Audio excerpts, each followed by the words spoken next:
Hello, everyone. I'm Jim Garrison, and I want to welcome you to day 20 of Humanity Rising. Every day from 5 to 7 o'clock p.m. Central European Time since the 22nd of May, we have gathered voices from literally all over the world to share their experiences of how they're navigating through this pandemic that has gripped us all and put nearly the entire world into some form of lockdown. How we can take counsel together so that we can unite effectively enough to make a real difference in the post-pandemic world.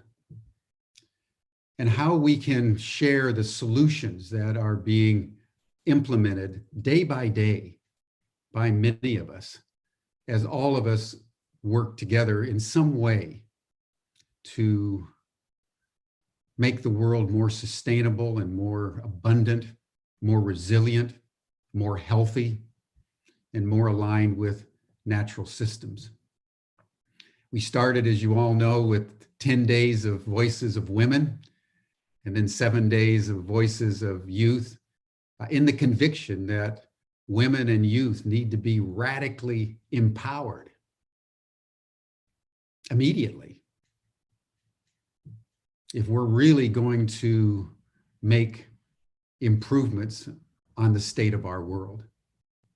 Just imagine for a moment if women were in the lead in all of our governments and our organizations around the world till 2030. What a world we would have. The major focus of Humanity Rising started yesterday.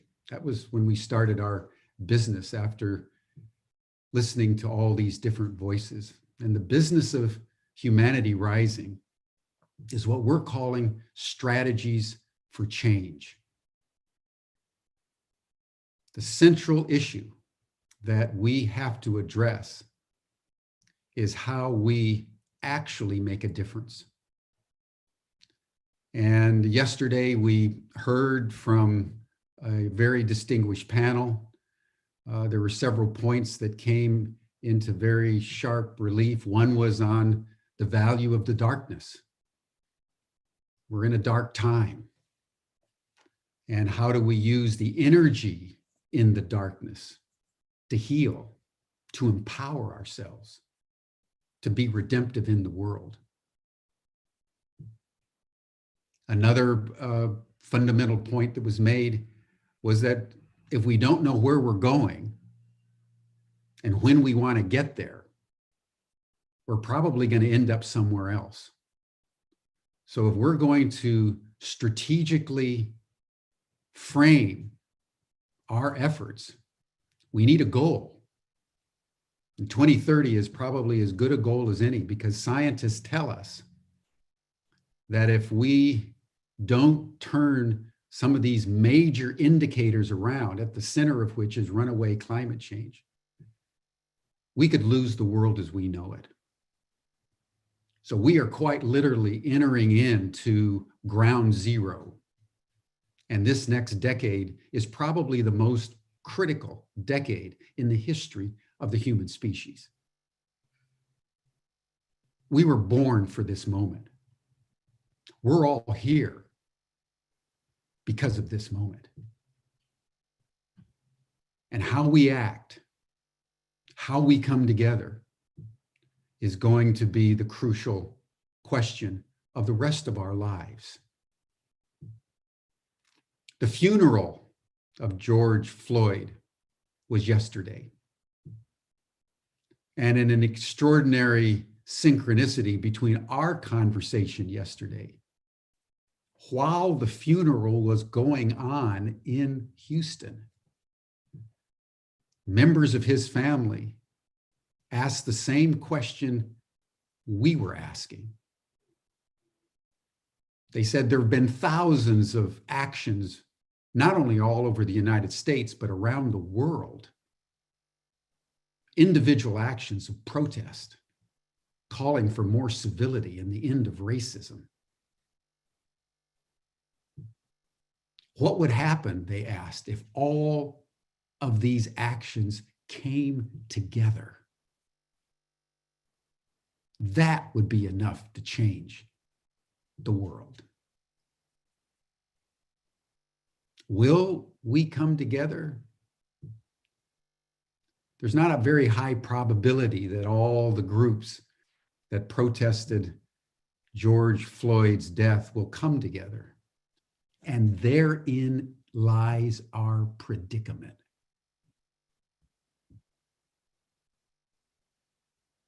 So we ponder grave issues, my friends, at this critical moment when the pandemic has put the entire world in the same conversation. So Humanity Rising will be convening every day, 7 days a week, for as long as the pandemic lasts.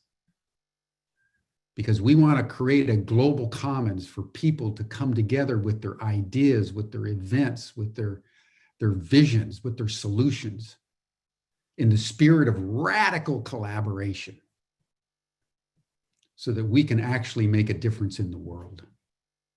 There is no higher calling for anybody on planet Earth right now.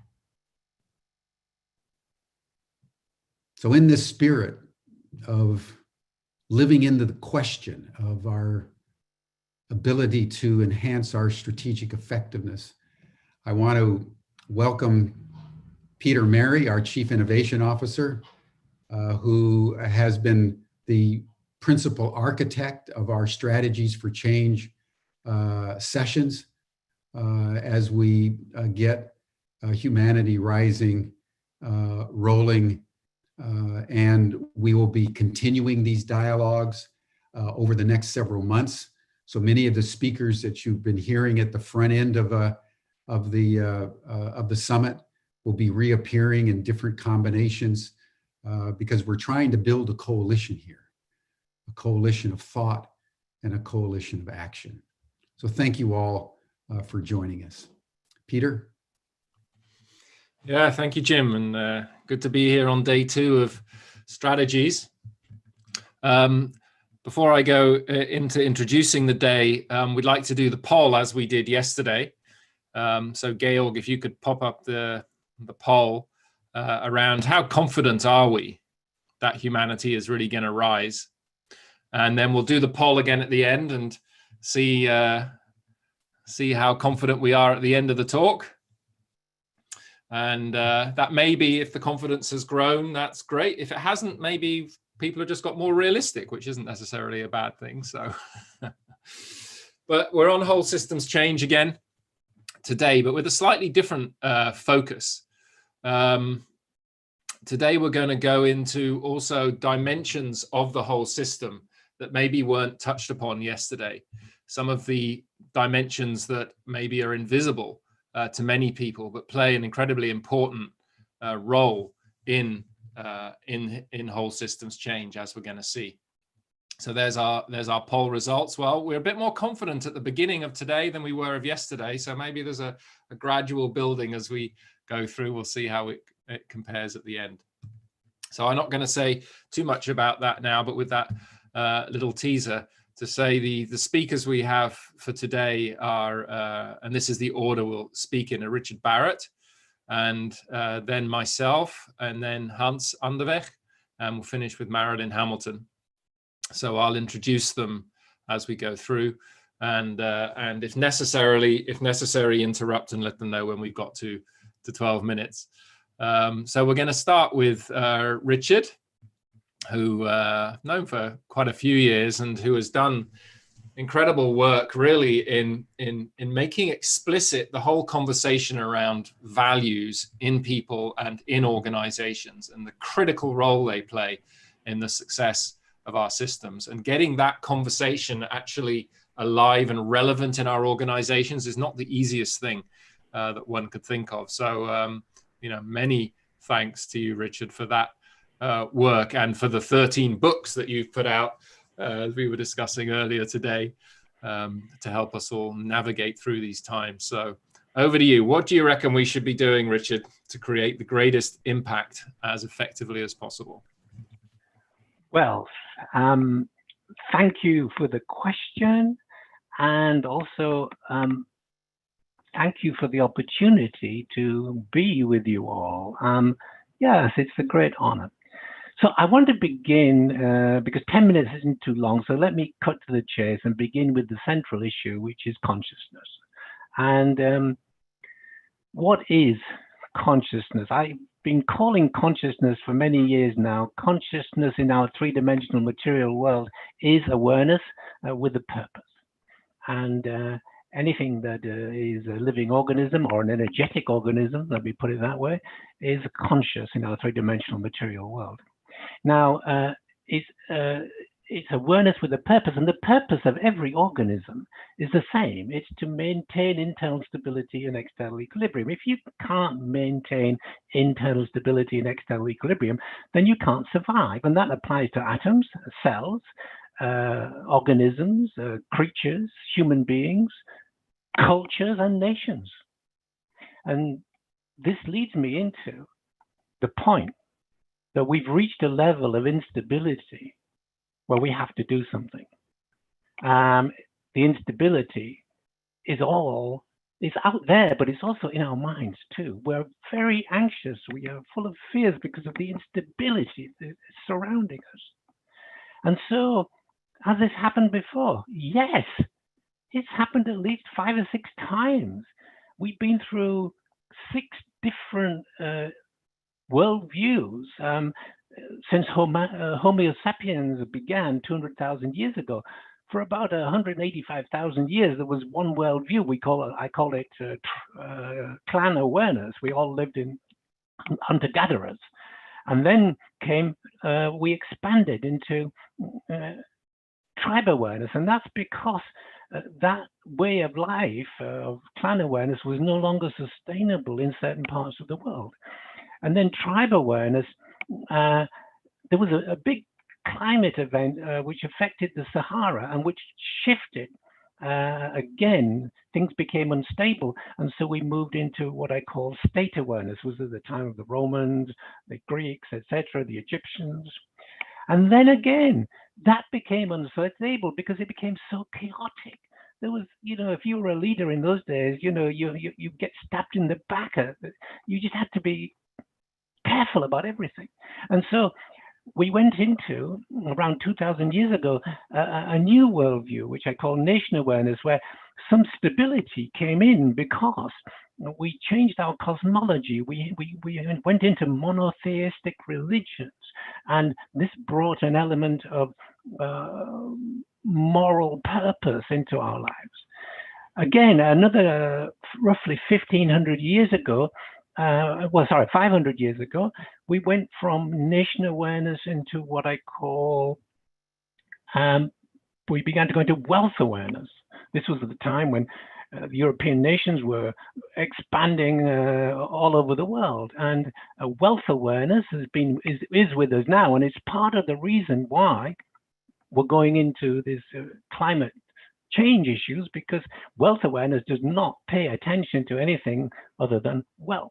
However, after wealth awareness, about 200 years ago, we moved into a new worldview, which I call people awareness. And this is the worldview which has been adopted by the Nordic nations and 1 or 2 other nations, including, very importantly, New Zealand.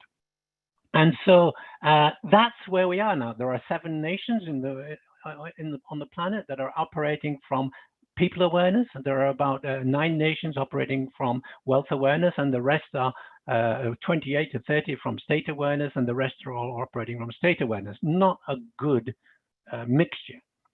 And so something triggered each one of these shifts in worldviews. And we're about to trigger into a new worldview that even goes beyond what I call people awareness. And I'm calling that worldview humanity awareness. It's a vision of the future which addresses the issues that we have. It lifts our sense of identity from a national identity into a transnational identity. We shift our cosmology In each worldview, there was a different cosmology. In nation awareness, it was monotheistic religion. In wealth awareness, it was science, and there was no God in science. There was just random mutations. In people awareness, we moved into spirituality. So what is the cosmology of humanity awareness? It transcends spirituality. I call it soul awareness.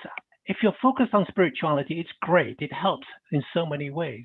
But when you're focused on spirituality, you're focused on the journey. We should be focusing on the destination. And the destination, for me anyhow, is soul awareness. What does that mean? It means I don't have a soul. I am that soul. And if we can move into that consciousness, then we can live a completely different life. It changes everything. And what I'm proposing through the Humanity Awareness Initiative, and let me just quickly give you, by changing my background, I can quickly give you a web address where you can find out a lot more about Humanity Awareness. There you go. There's a little, you can see there, the AAHV, Academy for the Advancement of Human Values .global. You can go there and find out a lot more about the Humanity Awareness Initiative. And basically what the initiative is about is it's about creating this new world view. Now, has this been done before? Have we created a new world view before? Yes, I've just explained 6 times, but that happened kind of like haphazardly, spontaneously. But have we actually, has anybody actually created a worldview on purpose? And the answer is yes. In 1850, the Nordic nations, which included Denmark, Sweden, not Finland at that time, but Iceland and Denmark, they introduced a program of teaching young adults a program called, with a German name called Bildung. If you want to read about Bildung, there's a great book, The Nordic Secret. But basically, Bildung came about because they recognized that young people were going to move from their little villages and towns because of the Industrial Revolution into the cities. And they wanted to give these people a new way of being in the world, which was much more, which accepted larger communities. And so this program was taught in the folk high schools in these countries right up to the end of the Second World War. Finland started at the beginning, at the end of the First World War with that program. And all of these nations moved into the top right-hand corner of every graph in terms of success and prosperity. And interestingly, New Zealand is amongst these nations.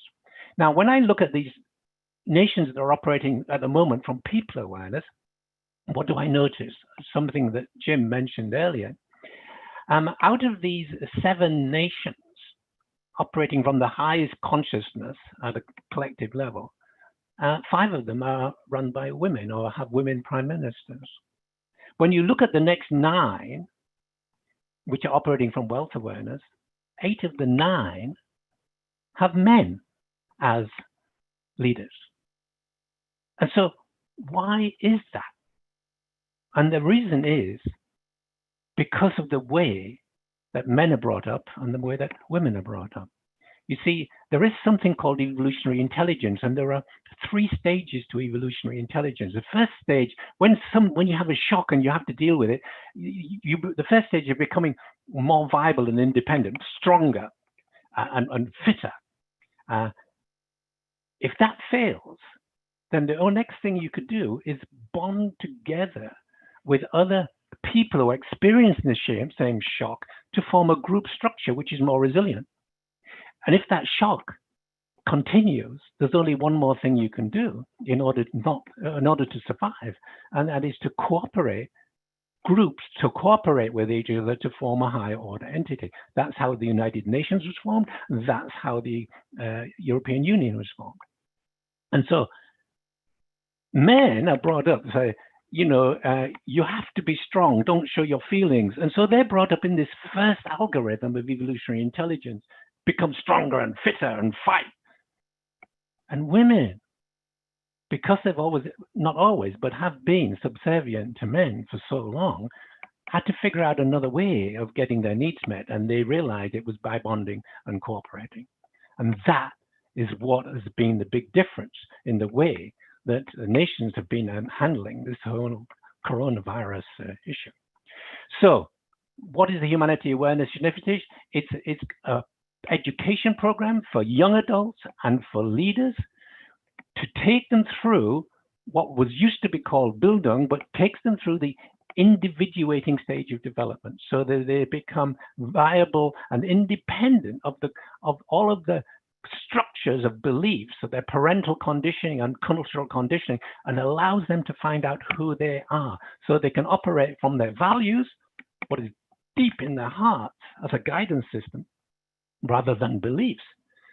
In a VUCA world, beliefs are pretty hopeless because in a VUCA world, beliefs operate on the fact that what was true 10, 15, 20 years ago is true now, and so the belief works.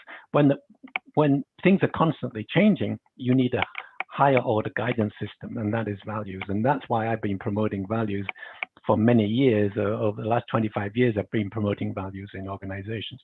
So yes, the Humanity Awareness Program is about creating a new educational platform for young people in order to take them through the individuating process so they can develop a transnational identity based on an evolutionary intelligence which says, let's bond and let's cooperate to create a better world. Thank you, Peter. Beautiful. Thank you, Richard, and right on time as well. Yeah, I don't know how I do that. Very good. Thanks. Yeah, so following on from Richard and this idea of these phases of development and the need to shift to another level, I think what I'm going to discuss and Hans and Marilyn maybe go into more detail is what does that actually imply? What does that look like when we, from an assumption of interconnectedness, we approach this question of effective whole systems change? So I'm just going to share my screen here. Okay. And for me, the reason I started to explore this is I've always been interested in a way, what are the acupuncture points that would enable us to make the greatest possible change with the least amount of effort, not out of laziness, but because of the time that we have and the effectiveness we need to have in this work. And one of the conclusions I've drawn after studying much of the science, spending a lot of time in PhD research and things, is that we have a lot of us a blind spot to a critical element of change, which we maybe are more familiar with at the individual level. Like we may accept that there is energy work to be done individually in terms of Reiki and other practices, but we haven't yet really learned what it means to do that at scale with organizations, collectives, large pieces of land. So I want to talk about why that is important and the way I see whole systems and the interrelatedness between different parts of them. So an understanding that we have what I would call the material architecture. So the stuff that we see around us, the results that we create, the things that are in a way easy to focus on because we can see them. And then over the last, decades, I'd say, we've collectively developed an understanding that there's something we might call a relational architecture. So working with the relationships of people in organizations and systems and realizing that if we can get those relationships to work well, then the material stuff tends to manifest more gracefully. So think of things like Theory U and those kind of processes that enable us to build relationships between people and systems. Well, encompassing all of that is what I call the energetic architecture. So the space between people and things, where information is literally coming into form, in formation, and how we can work with that. And a realization that if we learn to work in that dimension, then the relational and the material tend to self-organize in the same way that if somebody's healing an individual, they don't go into the body and manipulate the body. They remove the stress and the blocked energy from that person's system, and then the body knows what it needs to do itself to heal itself. So can that work at large scale? And the way I understand and try to explain that dimension of reality is like the light spectrum. You know, we accept that we can see only a small part of the light spectrum. We also accept there's a whole other part of the light spectrum that exists that we can't see. And essentially what we're talking about is reality being one spectrum where the energy and information becomes dense at the center, that where we can actually see it, but where that reality extends out into more subtle dimensions where the information and energy is less dense, but it's there that the future in a way is being formed. That if we can start to influence and work with the energy and information fields that are influencing the probability of something manifesting, then we have a chance of creating a really positive impact. So one of the projects that has been ongoing for a number of years is the Global Consciousness Project. And what they've been doing is tracking information fields from different points around the planet to see what happens around certain events. And for example, just before the planes hit the Twin Towers, the Global Consciousness Project apparatus picked up a perturbation in the information fields before it actually manifested in the real world. And when I checked their site today, they had these graphics up around the George Floyd events. And so that red straight line across the top would be where this other wiggly red line would normally go if things were happening randomly. So if there wasn't any perturbation, as it were, in the field. And what you can see is around the murder on May the 25th, how the field intensified as people learned about it and got upset about the event.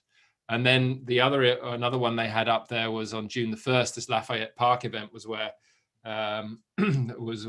Trump cleared this park of protesters so that he could go and wave a Bible in front of the church, etc. And you can see how the influence that had on the field. So what we're noticing, what this is showing us, there is indeed a dimension of reality that we can't physically see, but definitely is related to what is going on in this world around us and that we can actually measure and track. Another piece of research that I found extremely interesting in this area was what Bob Yan and Brenda Dunn did at Princeton University. For 28 years, they researched how human intention affects otherwise random events. And they were publishing these in all the proper journals and everything. And every time they were challenged to increase the data, do it more scientifically, etc. So they kept doing that. And the results they got in the end, which showed beyond statistical doubt that human intention affects events around us at a statistically significant level. Of the chance of that being chance was 1 in a billion because of the amount of research, amount of studies and everything they've done. So there we are, we're the science and the research is out, the conclusions are there. We now know there is indeed a dimension of reality that exists beyond this physical world. We also know that we can influence it through our consciousness and intention. So when we accept those two aspects of reality, what does that mean for how we engage in things like whole system change? Now, Hans is going to talk more specifically about the work of ECOintention, so I'm not going to go into that, but there are indeed ways that we can consciously work with the energy and information fields of large-scale systems to increase the probability of them being able to evolve and respond adequately to the challenges that are around them, particularly as the complexity of those challenges increases. And I want to focus on just one aspect of that work. One of the things I've noticed in doing that work and reading the work of others in this area is this seeming relationship between a desire to change to something different into the future, and a need, if you're going to do that, to go deeper and clear up any traumas or blockages from the past. And the image I got is like a tree growing up. If it wants to put its branches higher, it has to sink its roots deeper to be able to be stable in that whole new dimension. And as we sink our roots deeper, we encounter stuff from the past that we have to work through. And this was the theme that came up yesterday in the session about, and Jim referenced at the beginning, about blockages and darkness holding potential energy. So in the work I did around this is how I described it. When you've got this tension field between the seed, the present, and the potential into the future, at some point there's this impulse for the system to grow. It wants to move to its next level. As the system reaches up, it's opening to greater consciousness, as it were, greater awareness, and you could say more light, more awareness comes in to the system.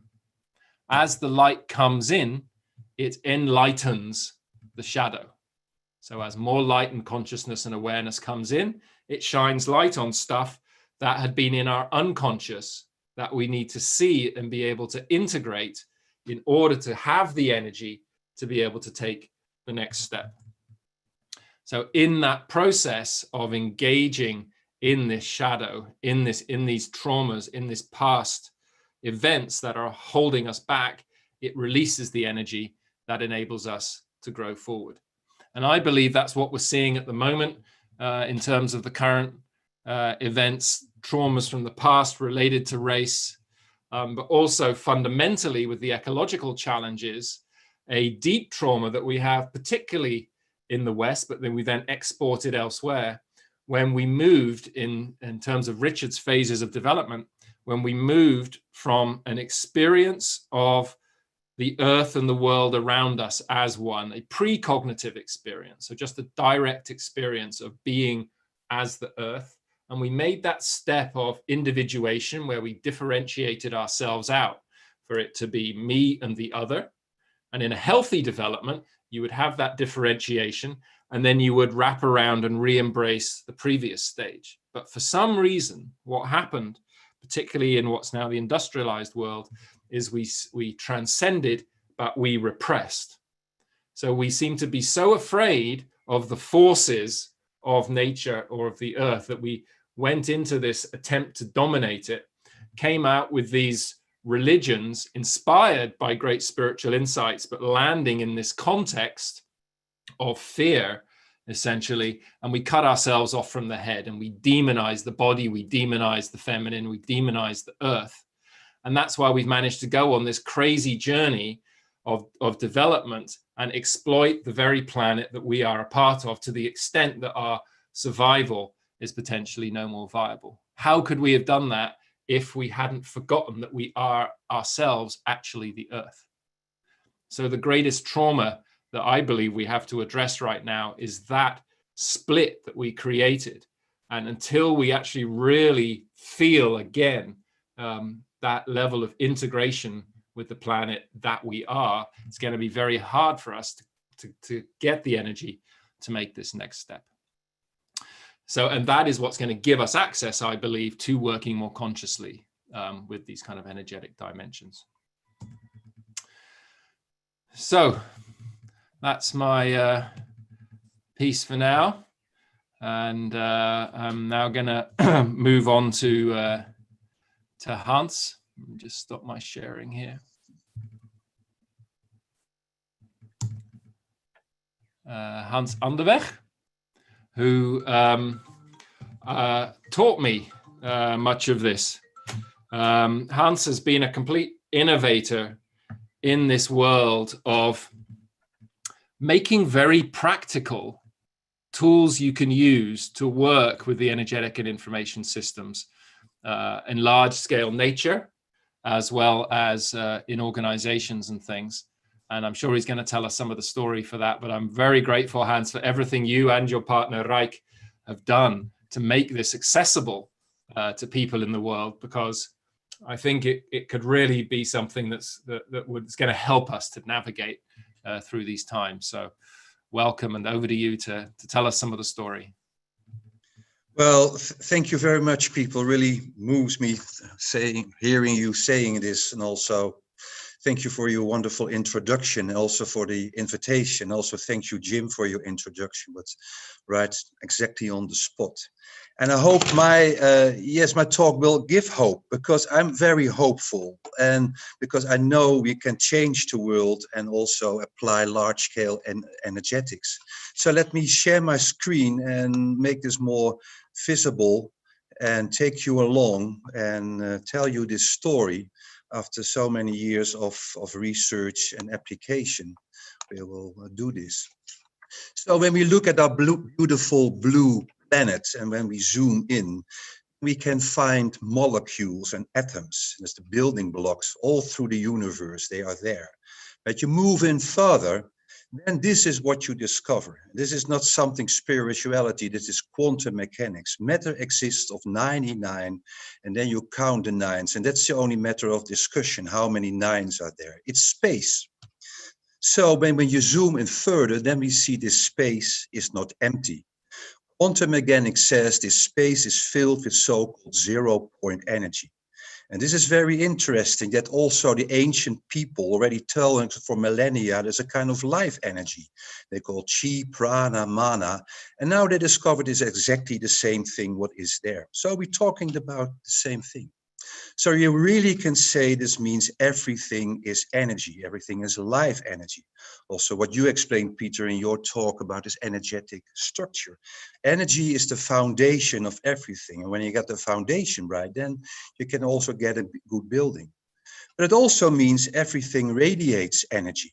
So you can say more in spiritual terms, well, everything has an aura. Well, yes, you can say so, but this aura is something you can perceive quite easily. When you rub your hands a little bit, and we do this education training, it's already people can feel in a few moments. You can feel your own energy rubbing.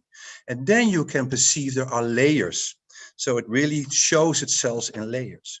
You can even do this together. You can just stand up under each other, and you can perceive those layers again, and making it more intersubjective. So it's not something subjective, but you can really exchange this.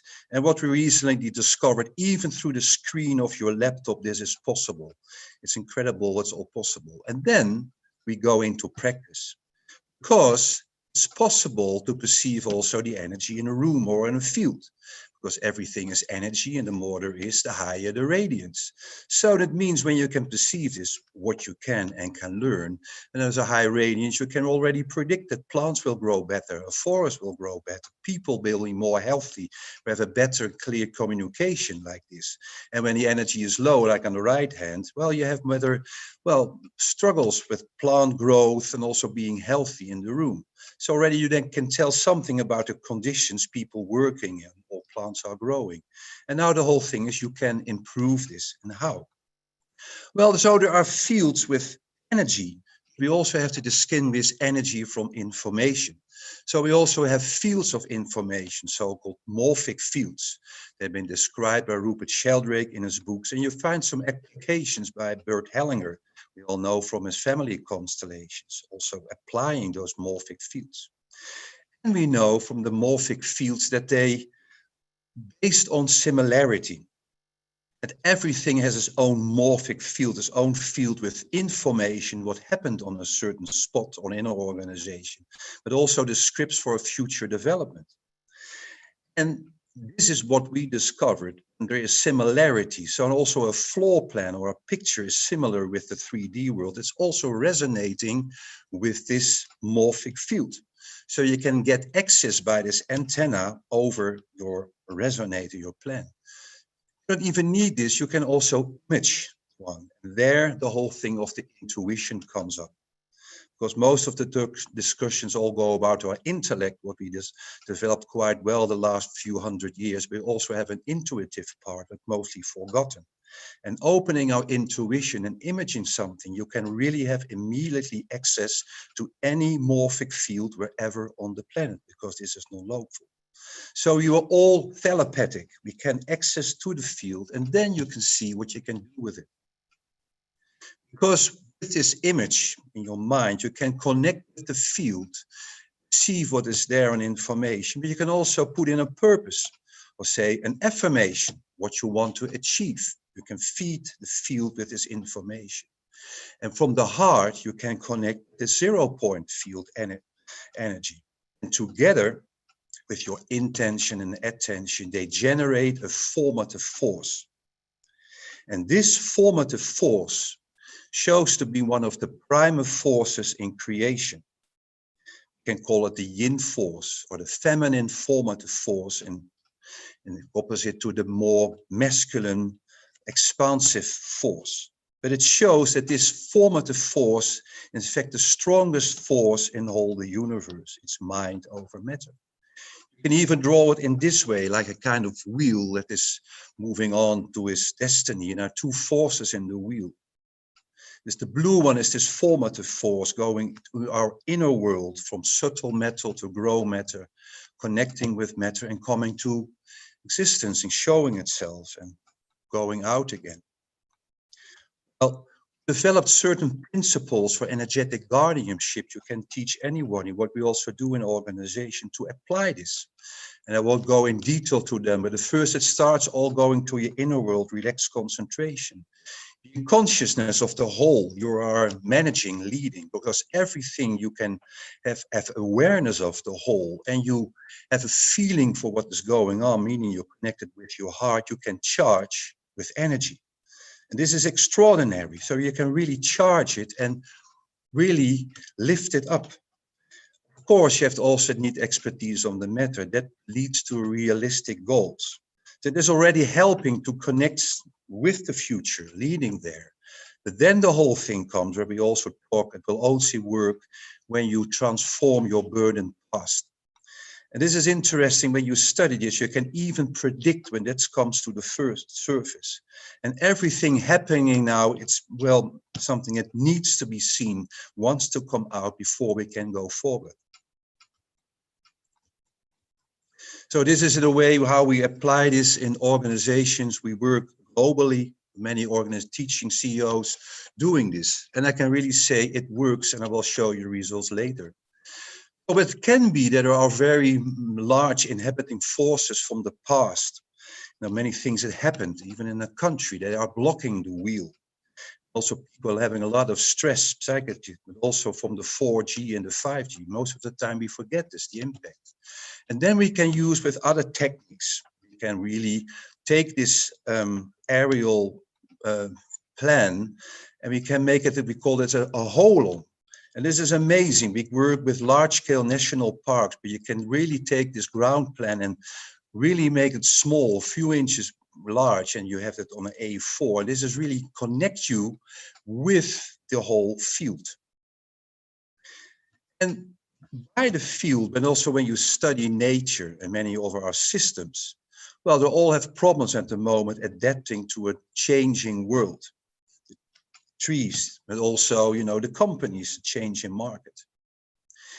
And the problem solutions, what we discovered, they're all stored in the morphic field, connecting. But when there is a new problem, this problem solution is not in the field because the system has no experience with the new situation. So we need something new. Well, look at the present. And then one of the most exciting discoveries we did, and which also makes me very hopeful, that the problem solutions for our current problems are stored in fields that resonate with very ancient symbols, with mandalas, with the Sri Ranta. You can also work with colors. So the whole question is how to download those problem solutions in the field of our trees, or plants, and whatever. And that is where man comes in. Of ECOintention practitioner, but anyone can do this. But the whole thing is you have to be connected with your heart, stay in a coherent state. If you're not, you have a troubled mind, then you're not really open-hearted, able to connect by your intuition using the pen or your image with the field of the forest. And on the other hand, with the field of the mandala. And if the problem solution really in the field can solve the problems of the disease, then you can really have higher insight coming from your sun, like we say. You can know it, you can feel it, and you can show it with a dowsing with a pendulum. So you can use mandalas, you can use the Sri Yantra, you can use colors, we can work with fractals, what we do, we can work with the flower of life, and everything has its own effect on energy. This is all described in my 2 books, In Resonance with Nature, The Universe Loves a Happy Ending. And we know it works. You can apply this in the economy, ecological systems, but also in organizations. And of course, it should work. We did research over all the years. We had questionnaires, and to make it short, we see green, there is an improvement over the year, and when it's bold, it's even significant.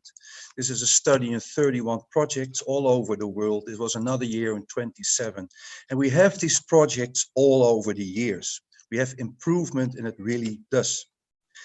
And the most exciting thing is you can learn this. So we have a 4-year vocational training, and we have people from all walks of life, from all kinds of religions and ages. They graduate and apply this themselves. Together, we work on the largest scale you can see with all the practitioners who work in the project, Help to Heal Europe, in certain so-called important acupuncture areas. Here, for instance, Slovakia, Hungary, and Poland, where we also work with inside teaching this, how they can perceive the energies of the trees and how they can really connect with the field and really feed it with their intentions for the forest. So it's really a good cooperation with people from all over Europe. And we're also working online at the moment, offering online modules, people for learning this. And this is an 8 Zoom module starting in September. We'll give you the first tools applying this yourself. So we can really say, you know, the old kahuna, the wisdom keepers on Hawaii, they always said truth works quite easily. We can really say energy works. Mind over matter works. And yes, we can change and heal the world. I know this after 25 working in this field and so miracles happening. So we are really made to be great. But the change can only be sustainable, and that's what I agree with Richard, if we change our consciousness, transform our collective burden past, and you see this is happening at the moment. And we have to open our hearts. Also, our hearts are essential, and then to live in harmony with our planet and listening to Gaia. So thank you very much. This was my contribution. Thank you, Hans. Great. A lot in a small amount of time. So do take, time to check it out if you're interested in the details, but it's extremely powerful work. And the thing is, it works. So we can actually learn to work with the energetic and information fields of large scale systems. And what I noticed, having tried working, like puzzling together 20 different organizations to solve big problems, more at the relational level, it's so complex. Once you start working at the energetic level, you notice there's all sorts of synchronicity, and the system does start to organize itself. So we don't have to try to engineer and pull it all together, but we need to make sure that the information, the information fields literally are clear, and then the system can start to self-organize, which means the change happens more quickly and also more aligned with the rest of life and the impulses around us that none of us can hold in our cognitive mind. So it's very, very exciting work. And my pleasure now to introduce a very old friend, Marilyn Hamilton, who has direct experience of working on this with Hans, but has spent many, many years working with what she calls integral city. So how you can transform our human habitats into ways that are life affirming for both people and planet. And Marilyn currently helping to lead the college at Findhorn, an amazing eco-village up in Scotland. So Marilyn, thanks for joining us, and I'd love to hear your story.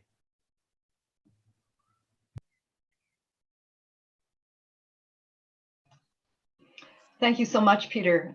It's just a real pleasure to be here and to be with 3 people who have been my guides and mentors in many different ways.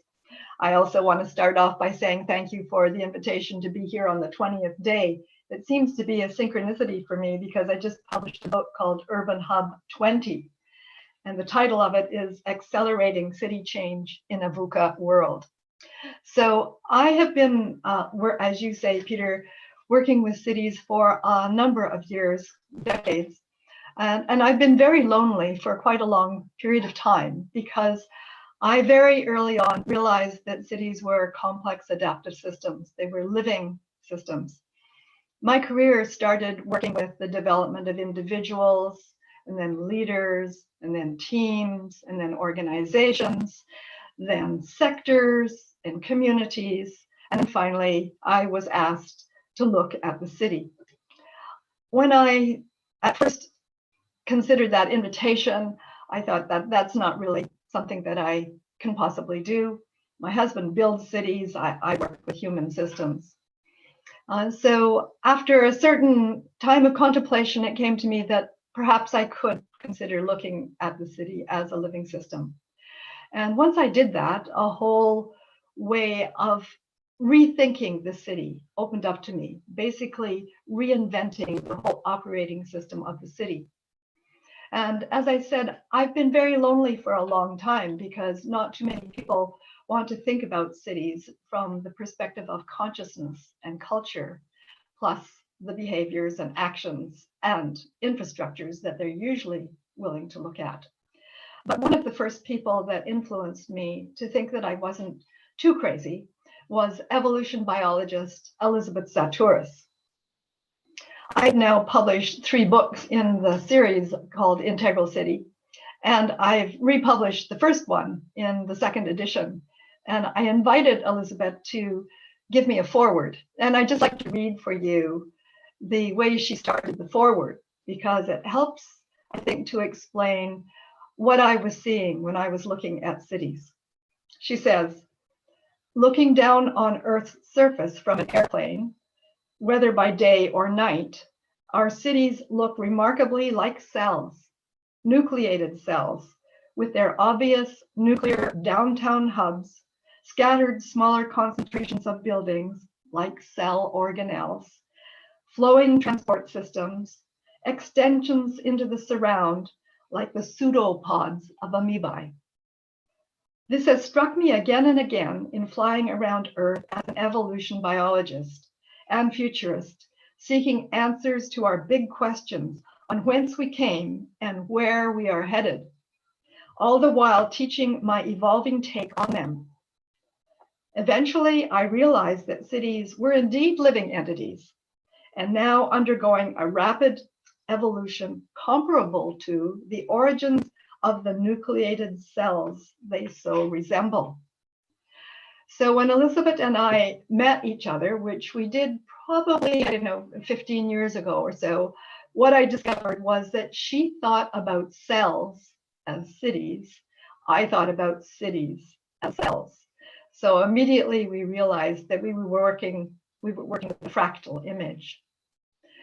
Elizabeth goes on and speaks in this foreword about something that I believe Richard and Hans already referred to, that we are going through a huge transition time now, but it isn't the first time that life has actually had this experience on Earth. Elizabeth talks about this as the nucleated cells transformation, then the multi-celled creatures, and finally cities. Hans made reference to holons, and this was one of the ways that I was able to start exploring cities as complex adaptive systems. I too considered them to be holons, whole systems. And what struck me that was very different from cities than nations was that they could be seen from space. And you could actually see the boundary of a city from space. And this let me see that this was really a powerful way to rethink cities as being energetic hubs. Several of you have also mentioned that cities, or you mentioned acupuncture and the energy of acupuncture. So as I came to explore individual cities, I then pulled back and thought about the globe as a whole. and I came to think about cities as acupuncture nodes along meridians of energy for the globe. And this has become more and more a real way of accessing what I call the invisible of the city. Because I use systemic constellation work. You put up Bert Hellinger's work for families, but I use them at the city scale. They, of course, can still be used for family and organizational scales, but I wanted some way to see the invisible of the city. And I was speaking to a colleague in the Netherlands yesterday, and she was saying when she thinks of the globe, somehow she's inside the globe, looking up and out into the cosmos. And for the first time, she realized that something that had occurred at a systemic constellation that I did for the city of Amsterdam some years ago now, when I was a representative in that constellation for the spirit of Amsterdam. And the voice that came through me as the spirit of Amsterdam said, I have been here for millions of years before humans came into this city. And I got this image, as Anna-Marie was talking about, looking up from the center of the globe and out to the cosmos, where I could see that these acupuncture points are actually embedded in this seed of what Gaia herself is evolving. A few years after I had published my first book on Integral City, I called it Evolutionary Intelligences for the Human Hive. So I borrowed from biomimicry to start to give us a picture of the whole city. I was driving to a conference and I heard James Lovelock being interviewed. Lovelock is the author of the Gaia hypothesis. And the interviewer was saying, well, I guess you're not have a very good opinion of humans, considering all the damage they have done to the globe. And he said, on the contrary, he cut it right off. He said, humans are Gaia's reflective organs. I just about drove off the road. And the reason was because I got this huge intuitive hit that cities are Gaia's reflective organs. And we as individuals are cells in those organs, our organizations are organelles. So I have been carrying this powerful image that cities are living systems, and then had these affirmations from Elizabeth Sautwurst as a biologist, Lovelock as a physicist, that cities actually have an evolutionary destiny, as you're talking about. It not only astonished me to hear Lovelock say this, it gave me an incredible sense of personal responsibility. That if I have been evolved by Gaia for a purpose, it's time to wake up and live that purpose to as great an extent as is possible. So my purpose has become to try and give a whole new way of thinking about cities as Gaia's reflective organs. In the process of doing that, the wonderful fractal patterns that you're all referring to kept recurring for me in looking at cities. So seeing that it's possible to consider that the city has an evolutionary purpose. What could that be to become Gaia's reflective organs? How could we get there? In the last chapter of that first book, the intelligence I talked about then was the evolutionary intelligence. An evolutionary intelligence is the impulse that has brought us into being. And as I came to try and understand how do we live out that impulse, something that I had heard in another incident where we were going through a great quest as a globe way back when we were trying to think of were we going to survive Y2K, I came to learn, and I think it was actually from somebody from New Zealand, a high school principal who said to everyone on the first day of school, look, we only have 3 rules around here. The first one is look after yourself. The second is we'll look after each other, and all together we'll look after this place. And I went, oh my goodness, that is the process that we need to actually bring another scale to in the city. In order that cities may become Gaia's reflective organs, I believe we need a master code of care. The master code of care says we must care for ourselves so that we can care for each other. Together we can care for our places, and all together we can care for the planet. This master code of care is very powerful too. It has its own life. In the fall, I happen to have the honor to be in Oroville, which is the city that is based on Aurobindo's integral thinking. And Aurobindo believed that we needed a karma yoga. And when I read that in the beautiful institution they have there dedicated to his work, I went, I'm very sure that karma yoga for the city is this master code of care. And I actually have brought that into my own practice, and I share it with others to do. At the beginning and the end of every day, I ask, and how will I or have I cared for myself? How have I cared for others? How have I cared for my place? And how have I cared for the planet? It sounds simple to say, but it is a reminder every time that I speak and practice this karma yoga that I think it's a much larger calling. This, in fact, could be the core process, the core way of governance of our cities. Because when I look at all of the traumas that are being created through living in this VUCA world, in order for us to find a way through that trauma, we are going to have to find a governance system that basically allows us to take into consideration how we care for ourselves as individuals, how we care for each other, and how we care for our places so that we can care for the planet. If we go back to those acupuncture points that I believe every city represents in Gaia's energetic systems, then we need to ask this because the answers to those questions are going to be, since we're in a complex adaptive system, they're going to be localized.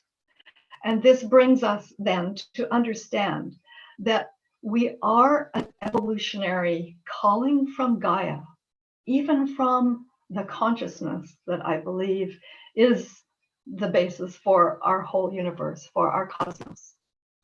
And I'm reminded how powerful it is to think of the Jude Currivan's holographic cosmology, which basically says, think cosmically, feel globally, act locally.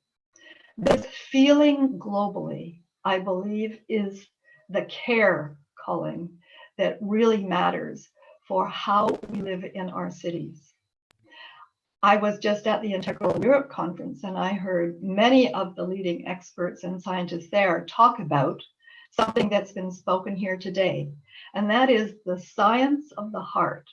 We've talked about the soul and the spiritual calling of the heart, and we've often thought that that was very esoteric. But in fact, if I had one of Hans's graphics here, we could see that the heart is the organ from which all the rest of the body emerges. So it is primarily of great importance to the functioning of everything we become developmentally as a person, as an individual, as a leader. And it also matters how we express that care, both internally and externally, in a system that holds all of these different scales at once in the complex adaptive system of the city.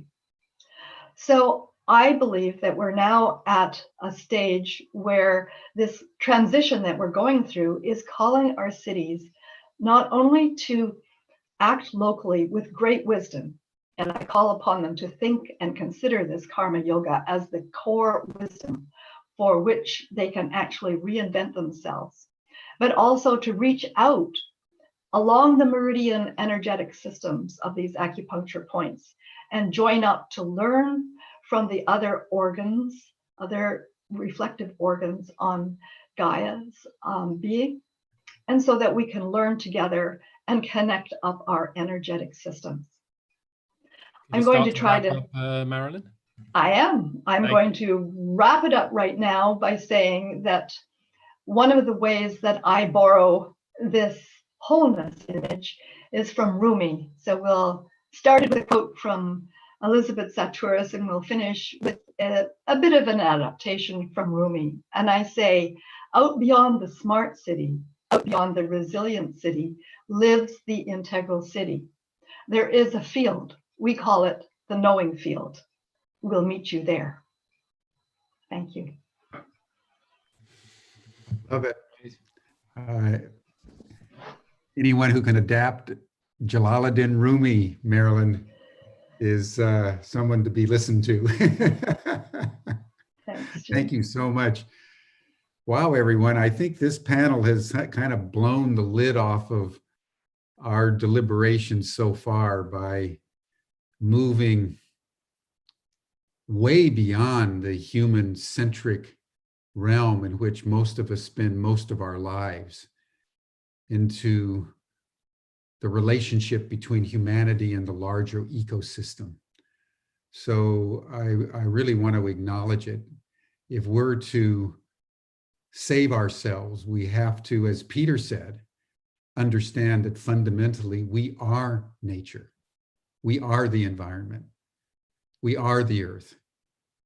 And we've taken a certain trajectory, and strangely, and I would like the panel to comment on this.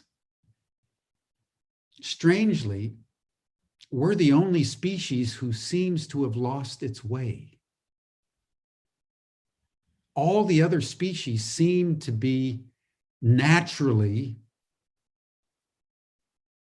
organically, symbiotically in harmony with the natural systems, except humanity. Why? Would love to have your comments. And the other side of that why is, how do we find our way back home? How do we find our way back home?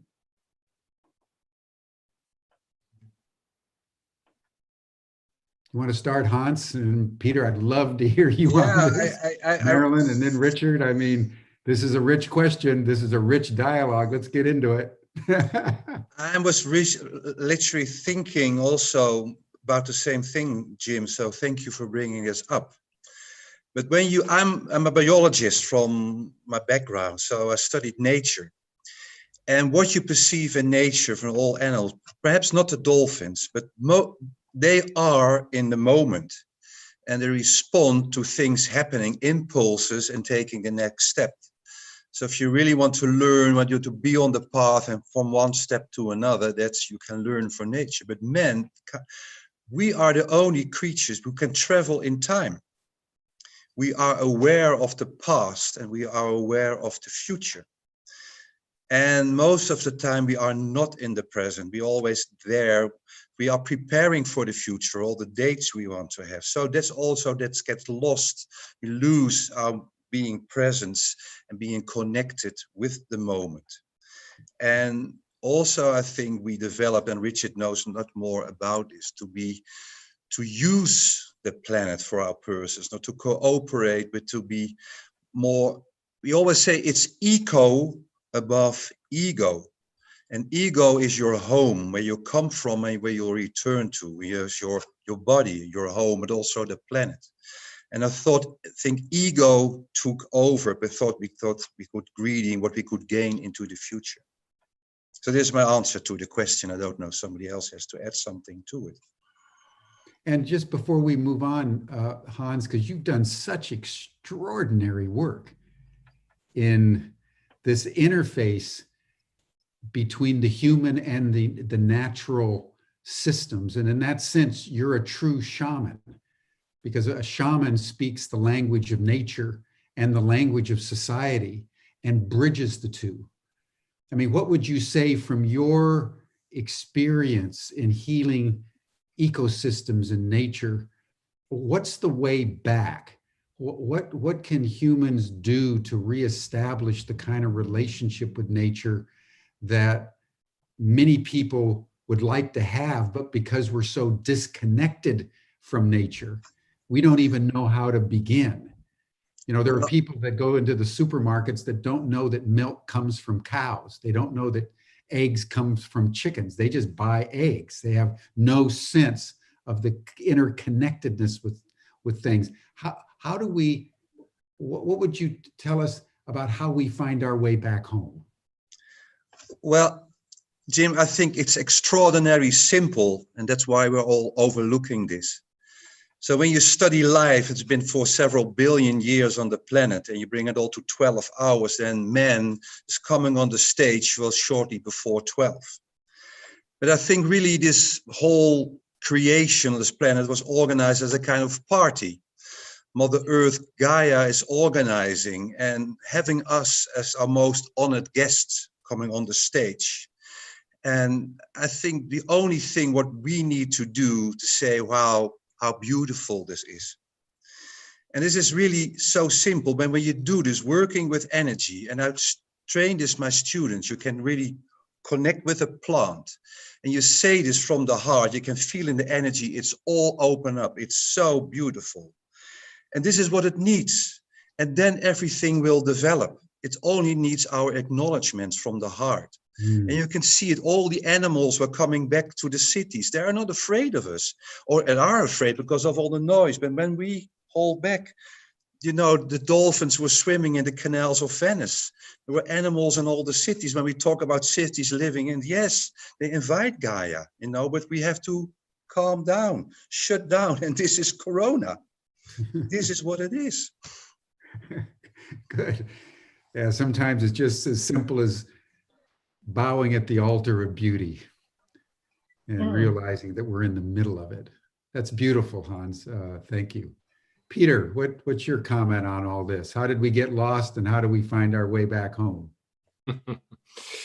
Well, the way I make sense of it, starting from this basic point that we are the Earth, is that at some point we decided as the Earth, wouldn't it be interesting to be able to look back and see ourselves and start kind of reflecting on ourselves as the Earth. So as the Earth, we developed this this individuation process that became, you know, the reflective human. Now, when you do that developmentally, you have to take some distance from the thing you were part of to be able to see it, right? So you get a subject object, otherwise you can't see it. And in that experiment, for some reason, and I'm not quite sure why that is or how that happened, but it didn't happen in all parts of the world at the same time. But in what became the industrialized world, when we started to reflect and see ourselves, we moved to separation. So we got to believe that we were separated in that process. So this experiment of the Earth to start to see itself, you know, went in an interesting direction, because suddenly this part of itself that was seeing itself believed itself to be separate and forgot its interconnectedness. And the interesting thing when Hans was talking about time is that that's also the moment that linear time emerged. So linear time is not a permanent feature of our reality. And when we existed more in the kind of tribal context, we experienced it as cyclical and circular. So that whole thing that took us out of the present and the connection into a timeline was something that came with that same moment of separation and split. Ken describes it beautifully in Ken Wilber in his book Up from Eden, how that split happens. So I think that is, and somebody said it really early on in the chat, we feel it in our gut. And I think what we need to do, and this is the opportunity Corona is giving us, is to slow down and start to feel the pain, firstly, of that separation, of that, my God, you know, we've forgotten that we're the Earth. I mean, that's fundamentally such a painful realization, I believe that it's only something, again, and that's the heart level, that's going to enable us to relax back into the container of the earth and remember that we are the earth, allow ourselves to be held again. What we've been doing is we've been running away. It's like a child who's done something wrong. You know, when kids do something wrong, they won't kind of stand still in front of you. They'll keep moving and they'll keep talking really fast about stuff and everything else because they're trying to get away from the truth of what they did wrong, right? And so that seems like at a macro level, that's what we've been doing. We've been going crazy, making all this stuff in the outside world, running away from this fundamental pain and trauma of our separation from who we basically are, which is the earth. And that's what's enabled us to create the pain, create all the stress around us. The work which I've encountered that's been most effective of that has been the deep ecology work of John Seed, who developed that with Joanna Macy, what they call despair and empowerment, or the work that reconnects. That really creates space for you to connect, because we all feel it somewhere, and we feel the pain, but we feel immense anger as well at ourselves. So to create space for those deep emotions around that trauma that can then releases the energy that enables us to actually go and do something about it. So it's ritual, it's precognitive, the solution to this. We can't think our way out of this split. We have to go back into the body, into the heart, into the pain, into the trauma, and allow that to start a healing process. I think I don't see another way around it. Beautifully put. Beautifully put. Thank you. Marilyn, how would you answer these two questions? And then Richard. Thanks, Jim. Well, I look to the honeybees as my teachers. So one of the things that the bees have figured out, and they're not incidental teachers. They've been around for 100 million years. So if you do the math on that, they've been through a lot of change.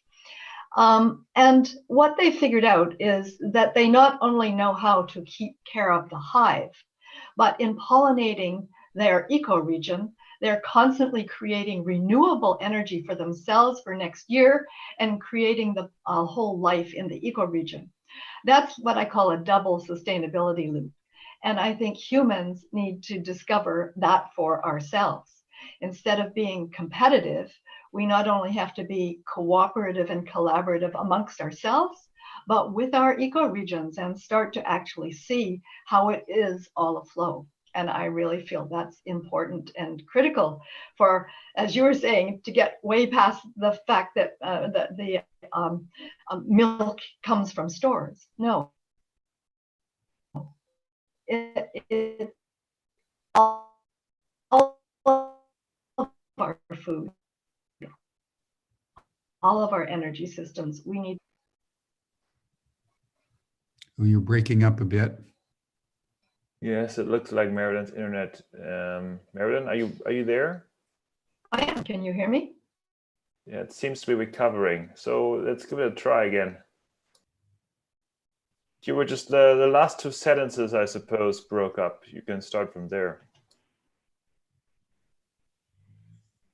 I think we may have lost her temporarily. Marilyn, we'll circle back to you. Can you hear me now? Oh, there we go. Yeah.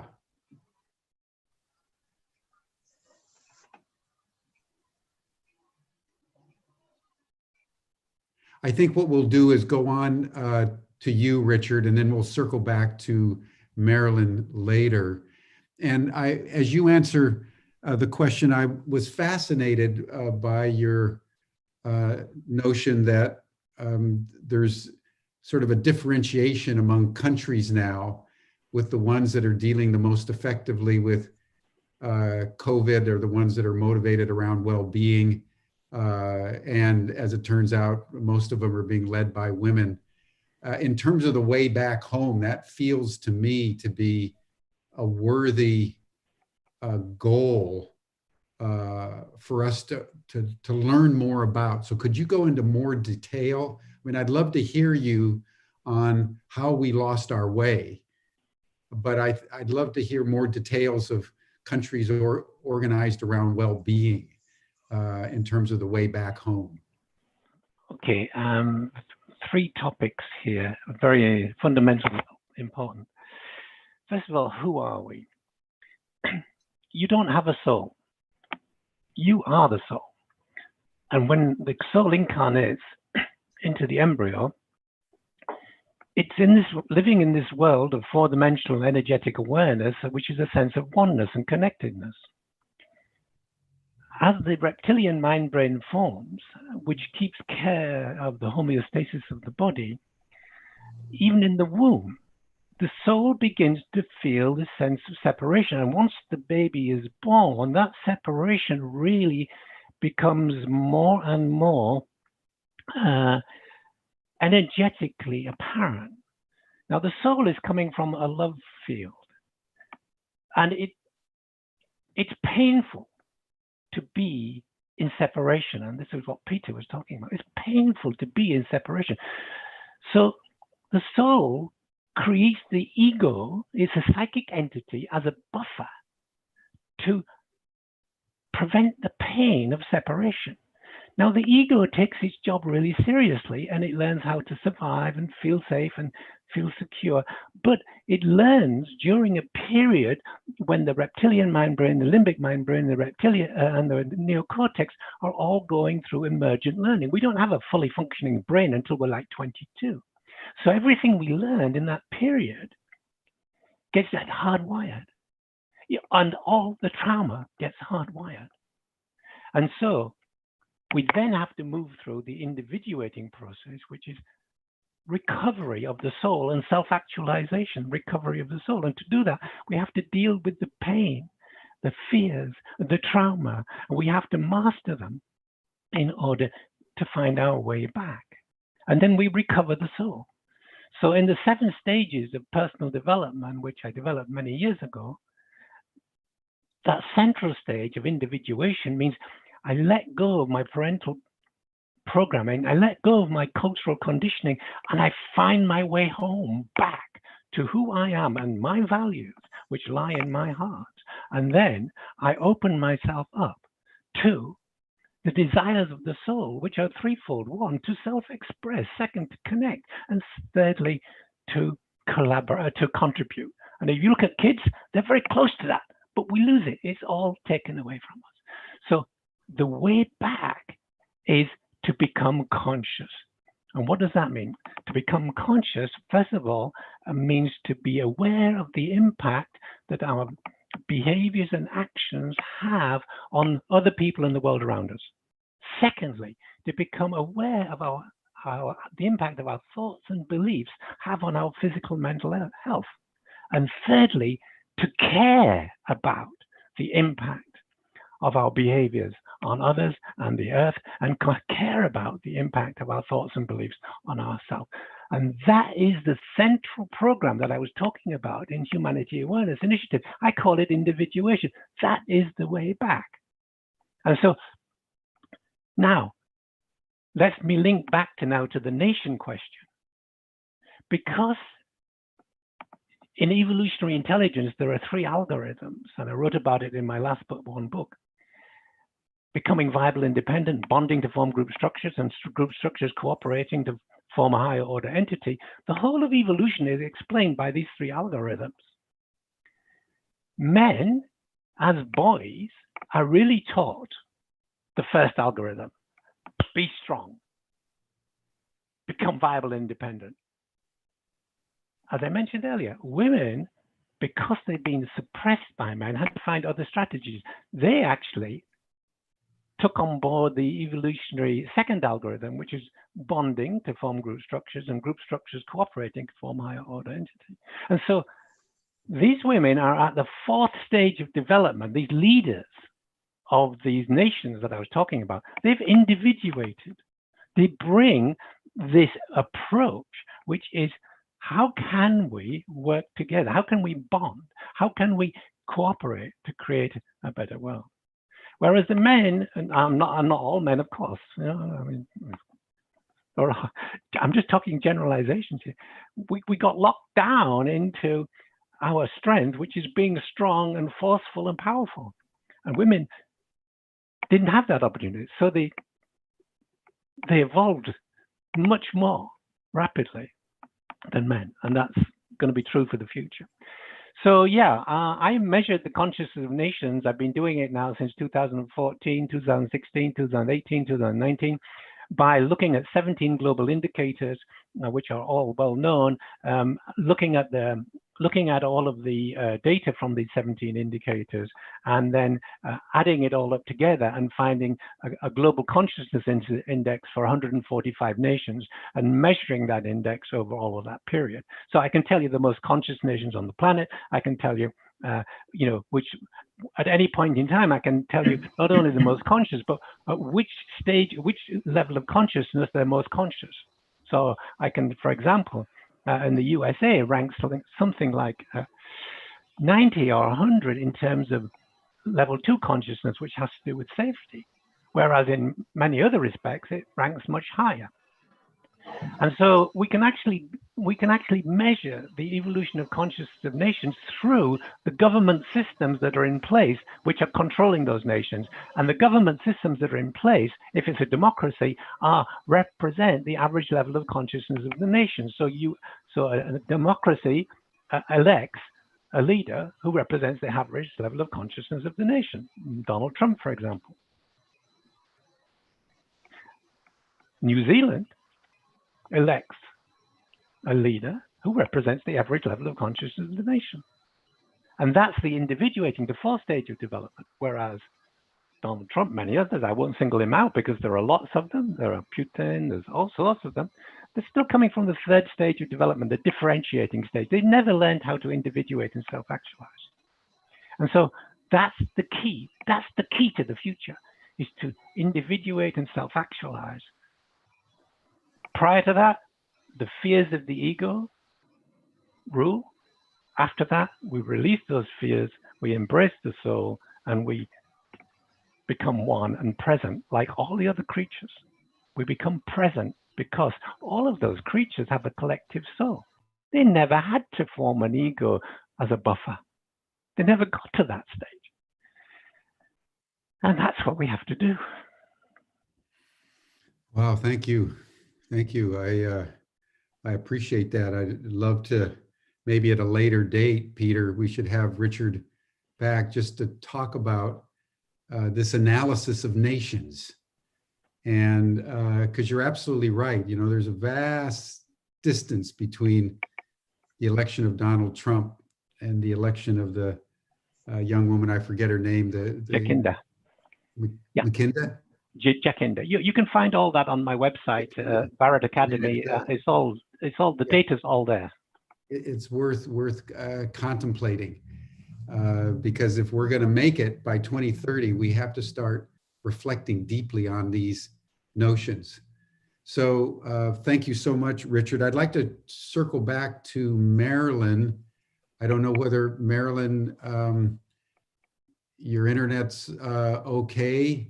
But I'd love to have you finish what you were saying, first of all, and then touch on Richard's point about the evolutionary, I would say, superiority of women and men, because that would enhance this notion that we've been affirming in Humanity Rising, that the empowerment of women in leadership is no longer just a good idea for cultural and sociological reasons. It's a matter of national security. And as a woman, I would love your comment on Richard's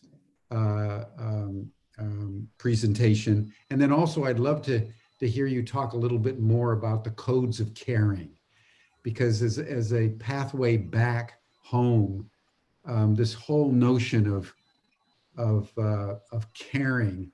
I mean, if you're bending down at the altar of beauty, as Hans said, you just naturally become more caring. So I just love to hear you. Well, let's hope the internet connection allows me to respond to those multiple questions. Are you hearing me okay now? Yeah, it's a little crackly. Yeah, Marilyn, maybe if you disconnect your headphones, that might give us better audio. Let's see. Is that better? Let's see, maybe it will stop the Yeah. crack. I think you're okay. Is that better? I can stop the video if we need that extra boost as No, well. go ahead, go ahead. Okay, so when I was cut off before, I was talking about the wisdom of the honeybees who have been around for 100 million years, and I think they give us an example of how we need a double sustainability loop. That is something we haven't even come home to. We need to go on to, and that is not only to learn how to sustain our human hives, our cities, but also to contribute to the well-being of the ecoregions and thereby the whole planet. When you start to ask me about the question of women, I'm going to be provocative here. Does anybody know what the gender of the beehive is? It's all female. I've always thought that was a very interesting evolutionary strategy. Usually people do not want to touch it with a 12-foot pole, but it may be that Richard is bringing forward an argument that the human species may evolutionarily be on. But be that as it may, I would like to actually comment on Richard's stories that he told about the Nordic strategy earlier, because I think the nations that he's pointing to that have these higher capacities of care come from the Nordic regions, and or as he points to, New Zealand. They're smaller nations. They tend to have been much more homogeneous than the large nations and our megalopolis cities, which have all the cultures of the world in them. We can't go home because our homes are where we've come from into the cities. It is why I believe cities are going to evolve our new governance systems. They are not only mosaics or melting pots, they are vessels of evolution. And they are bringing all of these different ways together so that as a species, we can wake up to what you're pointing to, I think, Jim, and that is the care. We must care for each other. And I think that one of the big challenges we're facing now when we see the cities boiling over, not just from the virus, but also from the racism issues, is the othering. And that I think that the trauma that we're experiencing comes from our too often tendency to other the differences. If you want to talk about beauty in the garden, everything is other. One flower is a different shape, a different color. The trees fit in, the grasses fit in, because they've all found a niche. And I believe that the human species has many, many beautiful, beautiful niches now. And so the way home, I think, is going to be embracing who are our sisters and brothers, our mothers, our fathers, our whole ancestries that have brought us here as a lineage, and which lie before us in our children and our grandchildren. So that's where I'm seeing that evolution is inviting us to go. Beautiful, beautiful. I And just just, correct one thing. Sorry, Jim. Go ahead, Richard. Yeah, the #1 conscious nation year before last was New Zealand, and this year it's Switzerland. Neither of these nations are homogeneous. New Zealand has a large indigenous community. It brought people in from many different places. Switzerland is 3 different languages. So I'm still thinking about to what I used to say the same thing, that it must be homogeneous in order to have a higher level of consciousness. I'm not sure that's true. It's more true to say that the population is individuated and self-actualized rather than to say it's homogeneous. And that's the conclusion I've come to. And I think, Richard, you're right, and thank you for correcting me about that. I didn't mean homogeneous as only one expression or one representation, but when we look at the large cities, London, Paris, Toronto, Tokyo, especially in the West, our cities have over 200 languages, 200 ethnicities. And this is an enormous heterogeneity that we've never had to cope with before. And I think when we look at, is this impossible to do? The thing that cities inspire me about is when we look at the climate challenges that we were grappling with before the virus, it was the cities and the city associations that came forward long before the nations signed on to working collaboratively together. So that's where I'm seeing hope from cities. Yeah, it's a very interesting point that you're raising, Marilyn, is, you know, what in a diminishing time frame is the highest traction point? And I want to just start our final comments around that question from each of you. As you view the world, as you view humanity's role in the larger ecosystem, as we all understand, we have a diminishing time frame to make the kind of difference that we need to make by 2030. What would each of you, as we bring this conversation to a close, what would each of you say for you is the biggest or the most important traction point? Where do we start? Where would we gain the most traction? Just as an example, in the opening session on May 22nd, Nicole Schwab talked about the World Economic Forum taking a commitment to ensure the planting and curation of 1 trillion trees. You know, if you planted 1 trillion trees on planet Earth in the next 10 years, you would probably do more to ameliorate climate change, renew the ecosystem, stabilize the weather, and probably all kinds of other really, really important stabilizing processes that would get catalyzed simply by the planting of that many trees. So that would be an example of a traction point that people can understand. And we're inquiring into this because one of the things that Humanity Rising wants to start putting together over the next, 4, 5, 6 months through the end of the year are a series of traction points. People are getting desperate to do something. They're not quite sure what they need to do.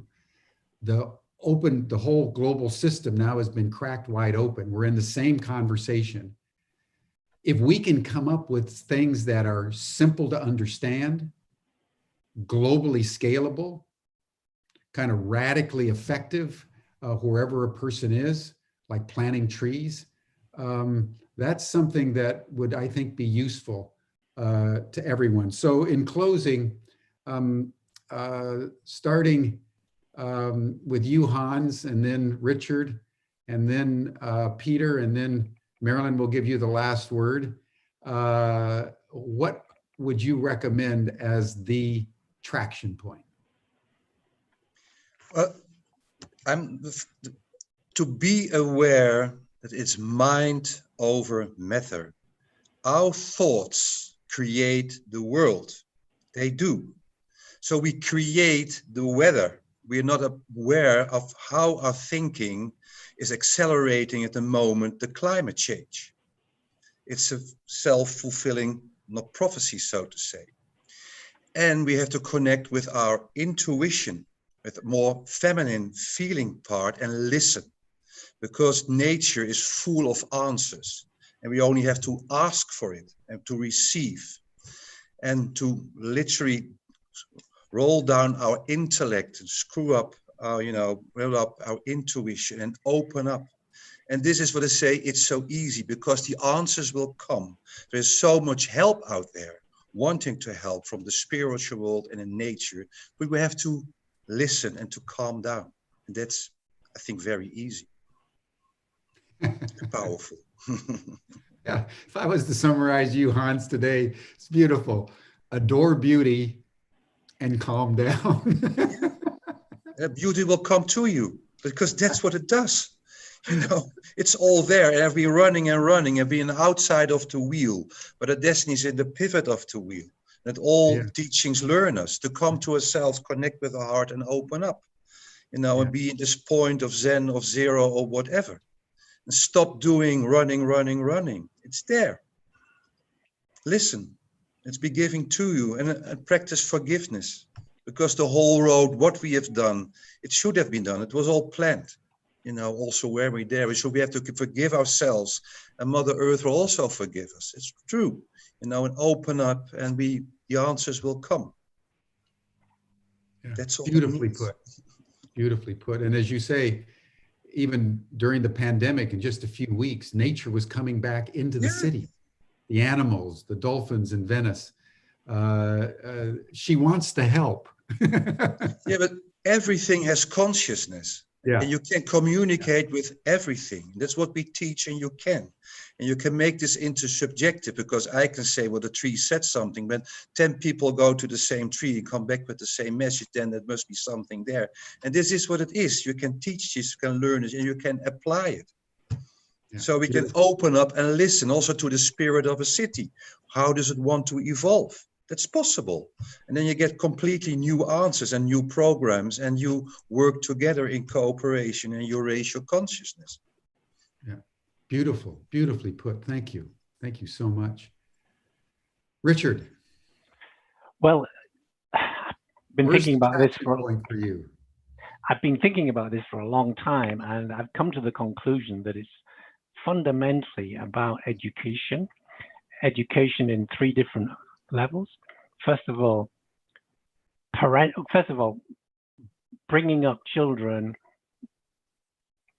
in a way that allows them to recognize that they can express their soul desires, which is self-expression, connection, and contribution. So change the basic education system so that children are brought up to recognize the values of who they really are. So secondly, to work with teenagers and young adults who have been through the first 3 stages in the situations where they find themselves, and now need to let go of their fears and individuate and self-actualize.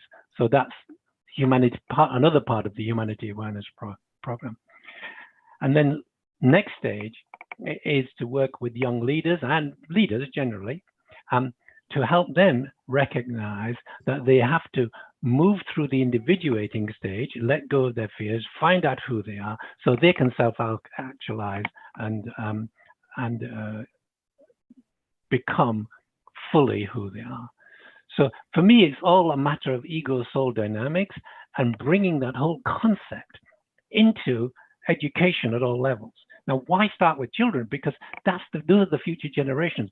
Why go all the way to teenagers? Because these are the ones who are coming up and having a need a voice and want to feel happier. I mean, the trauma for young people these days is terrible. And, you know, so we give them hope. And so we can give them hope by recognizing that, helping them to individuate and self-actualize, and so that they become responsible, accountable for their lives, and they get a deeper understanding of who they are. And then, you know, the slightly older leaders who actually have influence. And we know the difference. I've been working in organizations for 30 years. An enlightened leader creates a culture where everybody feels cared for. And the unenlightened leaders just extract everything from their people and the planet. And so we have to make people more conscious. That's what it's all about, making people more conscious through education. Beautiful. Well, I applaud you. That's what Ubiquity University was founded to bring into the world, was, you know, a new mindset, new skill sets, new tool sets, so that we can equip our young people for both how they can navigate increasing hypercomplexity, a pandemic being just one example, but there are many that are, so all the trains are coming into the station at the same time, and then how they can come together and solve global challenges within the context of the UN Sustainable Development Goals and an appreciation of the larger ecology in which we all find ourselves. So education is a crucial traction point. There's one last point here. Yeah. And that's a group that is formed, and I love this idea. Bringing consciousness to capital. It's called the Future Capital Initiative. I've been a member of that for a year now. And the whole idea is to rejig all of our economic and financial systems through higher consciousness. And that is, that for me could be a quick win, because there's so much money out in the system, which can be directed towards projects of higher consciousness. And so future capital is something, Jim, I think you should be aware about and what they're doing. And sure. It's bringing consciousness to capital. Well, and Richard, if there's some particularly articulate person that's involved with future capital, the founder, Lawrence Ford, bring them to my attention. We could do a whole panel on that, because you know, if what you're saying is true, that underneath the nations governed by well-being is wealth, if you can change the consciousness at that level, exactly, you know, there's some traction.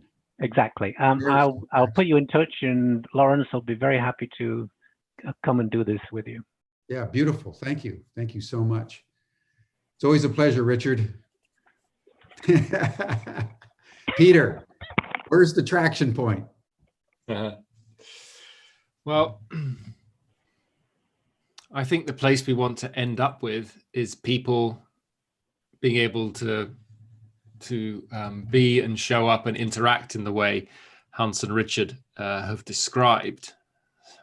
Fundamentally, knowing that we are the earth, and that indeed all life around us has language, and we need to kind of get off our ego trip believing we're the only ones who can speak and speak to each other, and learn to listen both to the rest of material life and organic life around us that we can see, but also the dimensions of reality that we can't see.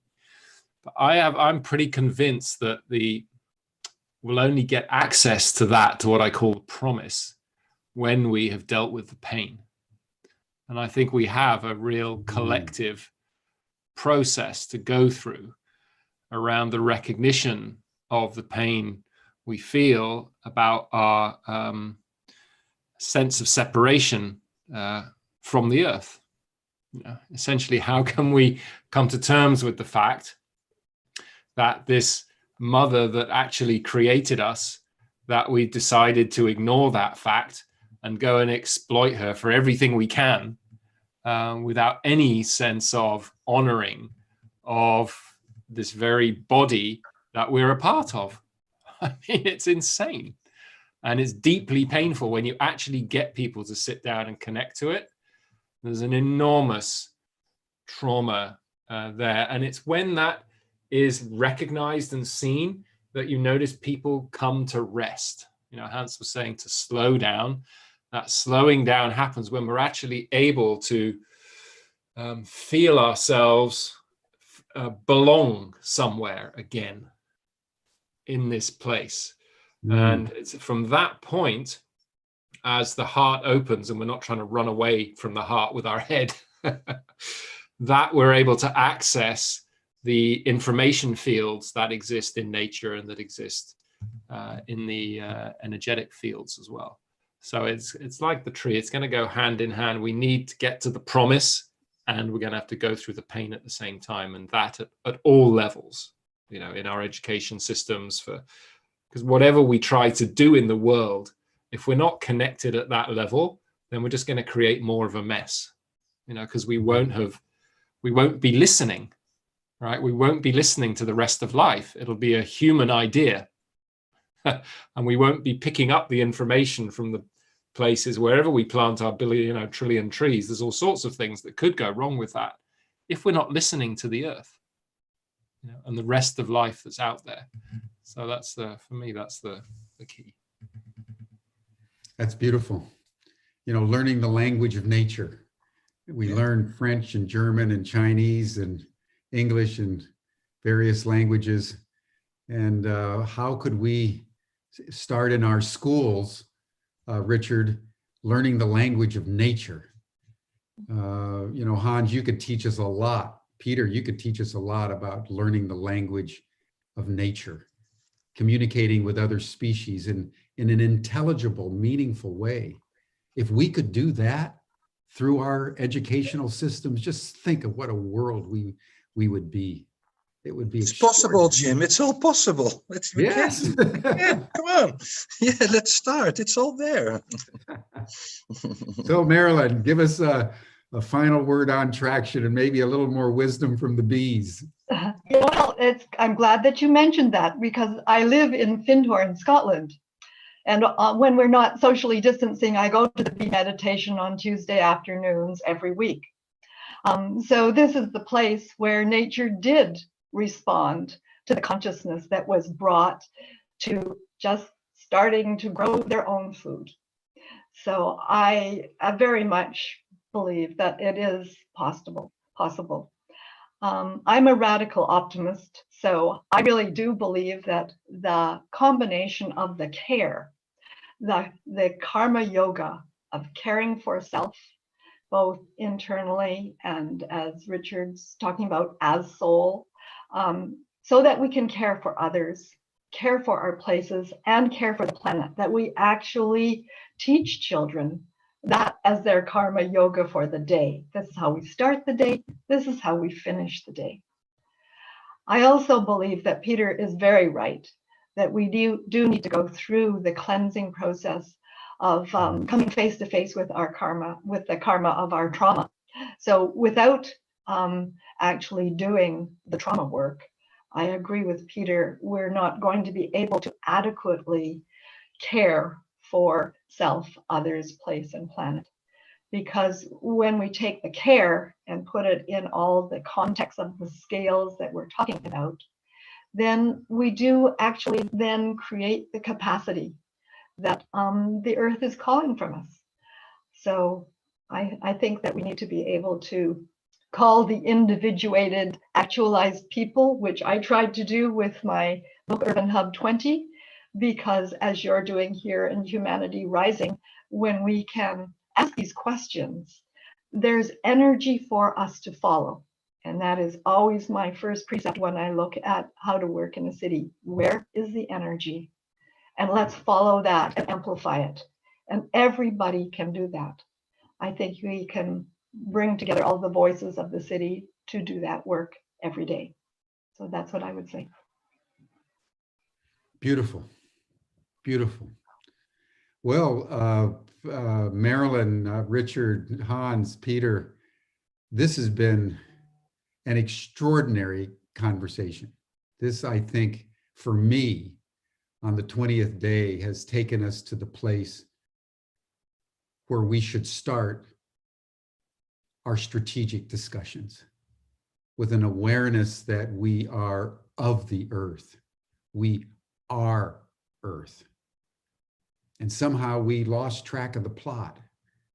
And I think the points that have been made about the necessity, Peter, of going through the pain back to the promise, I think that's very important, to own our grief for what we've done. And I think George Floyd is a microcosm of all the reasons why we should grieve.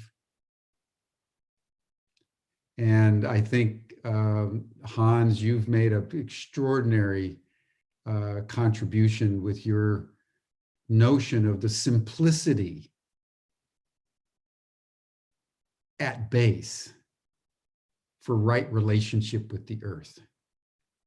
Simply honoring the beauty of what is.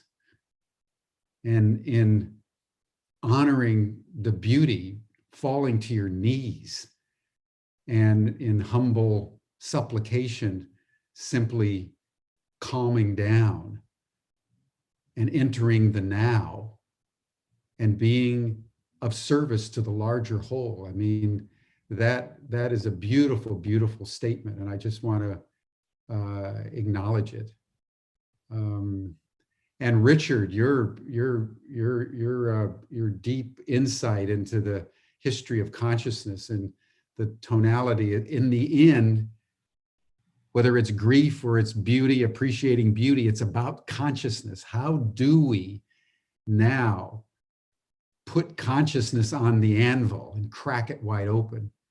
And we know from what you're researching that there's some countries that are just sort of naturally rising to that next level of caring.